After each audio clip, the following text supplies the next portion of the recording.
آج labour day, مزدوروں کا دن، لیکن اس کا مطلب کیا ہے؟ یعنی ہم جب کہتے ہیں کہ مزدوروں کا دن ہے تو اس کا مطلب کیا ہے؟ اس کا مطلب میرے پاکستانیوں، اس کا مطلب یہ ہے کہ یہ مزدور جو ہیں یہ سب سے محنت کش لوگ ہوتے ہیں. یعنی وہ محنت کرتے ہیں یہ، اور سارا دن ان کی محنت صرف اپنی بیوی بچے پالنے کے لیے ہوتا ہے. یہ وہ لوگ ہیں جن کے اوپر ملک چلتے ہیں کیونکہ ان کی مزدوری کے اوپر، اور یہ مشکل کام کرتے ہیں. ہم تو جو آفیسز کے اندر بیٹھ کے کام کرتے ہیں، ایئر کنڈیشن ہے، یہ گرمی کے اندر چاہے وہ سڑکوں پہ کام کر رہے ہیں، یہ فیکٹریوں میں کام کر رہے ہیں. تو یہ اس لیے ہم دن بناتے ہیں کہ ہم ساری قوم یہ بتائے ان کو کہ ہمیں احساس ہے، ہم نے اپنے محنت کش لوگوں کا احساس ہے. ہم اس لیے جس طرح ہم مدرس ڈے بناتے ہیں، یہ حالانکہ باہر زیادہ ہوتا ہے کیونکہ وہ تو اور ماں کا اتنا رتبہ نہیں ہے، لیکن مسلمانوں کے لیے تو ماں کا بہت رتبہ ہے. تو ہم اس لیے بناتے ہیں کہ ماں کتنی قربانیاں دیتی ہے اپنے بچوں کے لیے. یعنی وہ پڑھاتی ہے بچوں کو، وہ ان کی بیمار ہوتے ہیں تو تب ان کی خیال کرتی ہے، ان کو صبح تیار کرتی ہے، اسکول میں بھیجتی ہے. یعنی کیا نہیں کرتی ماں. تو اس لیے ہم ایک ایسا دن چاہتے ہیں کہ ہم سارے اپنی ماں کو اپریشیٹ کریں کہ ماں انہیں کتنی قربانیاں دیتی ہے ہماری طرح. اسی طرح آج لیبر ڈے ہے، ہم اپنے مزدوروں کو آج اپریشیٹ کرنا چاہتے ہیں کہ یہ وہ لوگ ہیں جو محنت کرتے ہیں اور جو ان برے حالات کے اندر جب جس طرح آج کل ملک کے اندر جو انڈسٹری بند ہوتی جا رہی ہے، جو ہماری گروتھ ریٹ جس کو کہتے ہیں کہ جس طرح ہماری دولت میں اضافہ ہو رہا تھا، 6% ایک سال پہلے تھا، آج وہ 0.4% پہ آ گیا ہے. تو جب آپ کی گروتھ ریٹ کم ہوتی ہے، جب دولت میں اضافہ کم ہوتا ہے، جب فیکٹریاں بند ہوتی ہیں تو بے روزگاری بڑھ جاتی ہے. تو سب سے بڑا اس کا جو نقصان وہ بیچارے مزدوروں کے اوپر بوجھ پڑتا ہے، بے روزگار ہو جاتے ہیں. میں نے اپنے دور پہ پناہ گاہ بنائی. اب پناہ گاہ کیا تھی؟ ہمیں پتا تھا کہ مزدور باہر سے آتے ہیں لوگ مزدوری کرنے کے لیے، اب وہ پیسے بچاتے ہیں اپنے محنت کے، دہاڑی کے، تاکہ وہ اپنے گھر بیوی بچوں کو پیسے بھیج سکیں. لیکن اب اگر ان کا کھانا پہ بھی پیسہ خرچ ہو رہا ہے، کرائے پہ بھی پیسہ خرچ ہو رہا ہے، کسی جگہ ٹھہرنے پہ، تو ان کے لیے پیسے کم بچتے تھے اپنی بیوی بچوں کو بھیجنے کے لیے. تو ہم نے پناہ گاہ بنائی، اور پناہ گاہ وہ تھی جدھر وہ جا کے سو بھی سکتے تھے، بستر تھا، کھانا ملتا تھا، نہا دھو سکتے تھے وہاں. تو ہم نے اس لیے پناہ گاہ بنائی. مجھے افسوس سے کہنا پڑتا ہے کہ یہ جو موجودہ امپورٹڈ چوروں کی حکومت ہے، انہوں نے بند کر دیا وہ پناہ گاہ، جس کی وجہ سے مزدور اتنا، یعنی جو بھی پیسہ وہ مزدوری کا تھا وہ سب اپنے گھر بھیج سکتے تھے، کیونکہ کھانا بھی مفت ملتا تھا، رہنا بھی مفت تھا، نہانا بھی تھا. تو اس لیے میں صرف بتانا چاہتا ہوں کہ یہ وہ لوگ ہیں جو اوپر بیٹھے ہوئے ہیں جنہوں نے ہیلتھ کارڈ بند کر دیا ہے.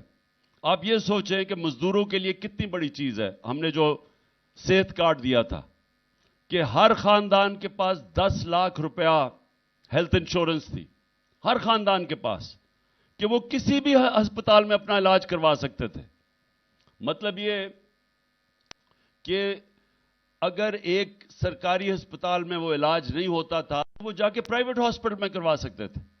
یا ڈاکٹرز ہاسپٹل لاہور میں مجھے ان کے جو سربراہ ہیں ڈاکٹر اصغر، انہوں نے مجھے پہلے 2 سال کی بات ہے، انہوں نے کہا کہ میں مبارک دینا چاہتا ہوں کہ پہلا ہارٹ سرجری صحت کارڈ کے اوپر ڈاکٹرز ہاسپٹل میں ہوئی. عام مزدور نے جا کے اپنی سرجری کروائی، جو کہ پہلے کوئی تصور نہیں کر سکتا تھا.